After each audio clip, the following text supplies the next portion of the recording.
हम देख रहे हैं रोकड़ बही बनाना या कैश बुक बनाना। रोकड़ बही या उसको बोलते हैं इसमें कैश बुक बनाना। कैश बुक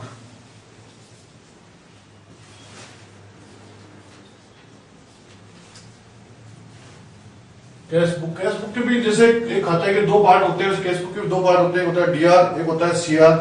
उसको हम देखते हैं कैसे इसका करो बनता है, करो देखते हैं, समझते हैं उसको। पहला हमारा बनता है, इसमें आती है डेट। दूसरा हमारा बनता है पर्टिकुलर्स। तीसरा हमारा जो प्रारूप बनता है वो बनता है हमारा एलएफ, लेजर फोलियो। और फिर आता है हमारा अमाउंट।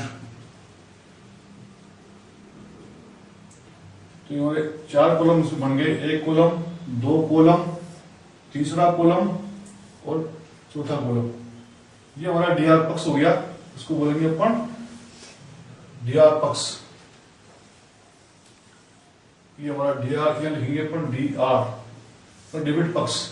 अब ऐसे हमारा सेम क्रेडिट पक्ष बनेगा डेट। सेकंड कॉलम बनेगा पर्टिकुलर का। थर्ड हमारा जो कॉलम बनेगा वो बनेगा एलएफ का, लेजर फोलियो। और लास्ट में बनेगा हमारा अमाउंट कॉलम। और यहां पर लिखेंगे सीआर पक्ष, मतलब सीआर पक्ष। यहां से यहां तक का हमारा जो है वो हमारा सीआर पक्ष है, यहां से यहां तक हमारा क्या है, डीआर पक्ष है। ये एक साधारण कैश बुक का नमूना हो गया। अब अगर इसमें अदर कॉलम भी बनाते हैं हम लोग, तो एक कॉलम अमाउंट का क्या हो जाएगा, हमारा बढ़ता जाएगा, बाकी हमारा कॉलम ये रहेगा।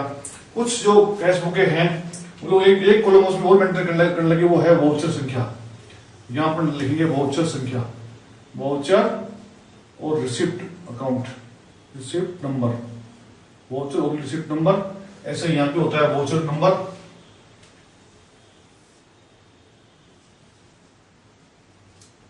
वाउचर नंबर और रिसिप्ट नंबर और रिसिप्ट नंबर। ये हमारा एक कैश बुक का नमूना हो गया। इस तरह से कैश बुक को बनाते हैं। जनरली हम लोग जो पढ़ते हैं उसमें ये कॉलम हमारा नहीं बनता, लेकिन प्रैक्टिकल में हम देखते हैं तो ये कॉलम भी बनता है।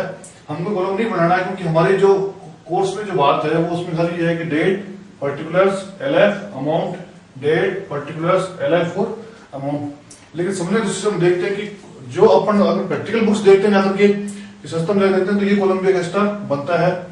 तो उसमें होता है वाउचर संख्या, रिसिप्ट नंबर।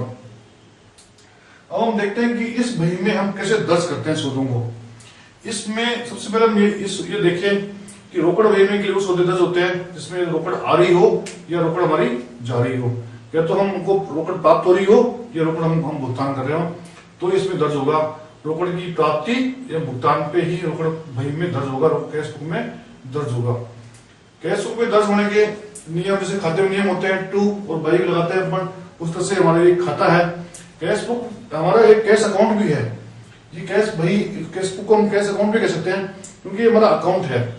ये वर्गीकरण के एक तरीका है। हम वर्गीकरण इस तरह से कर रहे हैं। अब एक बार ओपन देखते हैं कि अगर हमने कैश बुक मेंटेन कर ली तो हमारे खाता बही में रोकड़ का खाता नहीं खुलेगा। कैश बुक मतलब हमारी मेंटेन कर रही है, हम जनरल